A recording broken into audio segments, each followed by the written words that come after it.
Yes Chalamayya గారు. శలమమ్మ, మీరు ఎక్కడి నుంచి మాట్లాడుతున్నారు? ఎల్బీ నగర్ అయ్య గారు. ఎల్బీ నగర్ నుంచి. ఎల్బీ నగర్లో ఉన్నటువంటి అన్నగా వనస్త్రీపురంలో ఉన్న మన కల్వర్ టెంపుల్ సభ్యులా మీరు? కాదయ్య గారు, మియాపూర్కి వస్తాం మేము. ఓకే. సో మీరు ఎల్బీ నగర్లో ఉన్నప్పటికీ కూడా అంత దూరం నుంచి మన మెయిన్ బ్రాంచ్కి, మెయిన్ కల్వర్ టెంపుల్ సంఘానికి వస్తున్నందుకు మిమ్మల్ని అభినందిస్తున్నాను.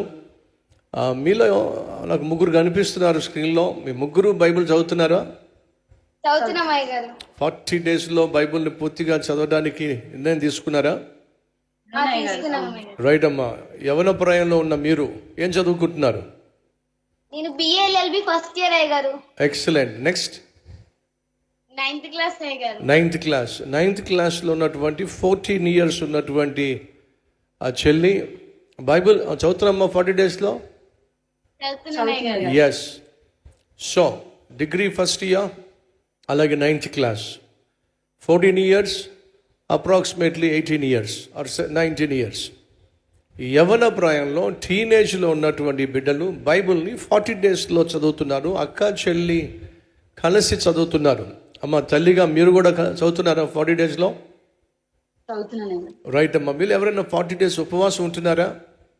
నేను మమ్మీ ఉన్నాం అయ్య గారు. ఇద్దరం ఉన్నాం. నేను మా పెద్ద వెరీ గుడ్. పెద్ద పాప అలాగే మమ్మీ ఇరువురు కలిసి 40 days ఉపవాసం ఉండి ప్రార్థన చేస్తున్నారు.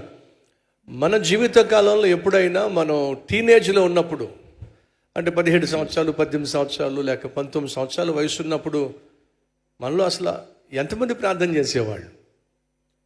ఒకవేళ ప్రార్థన చేసినా ఎంతమంది వారానికి ఒక్కసారి ఉపవాసం ఉండి ప్రార్థన చేసేవాళ్ళు? ఇప్పుడు మనం ఒక అద్భుతమైన తరాన్ని చూస్తున్నాం.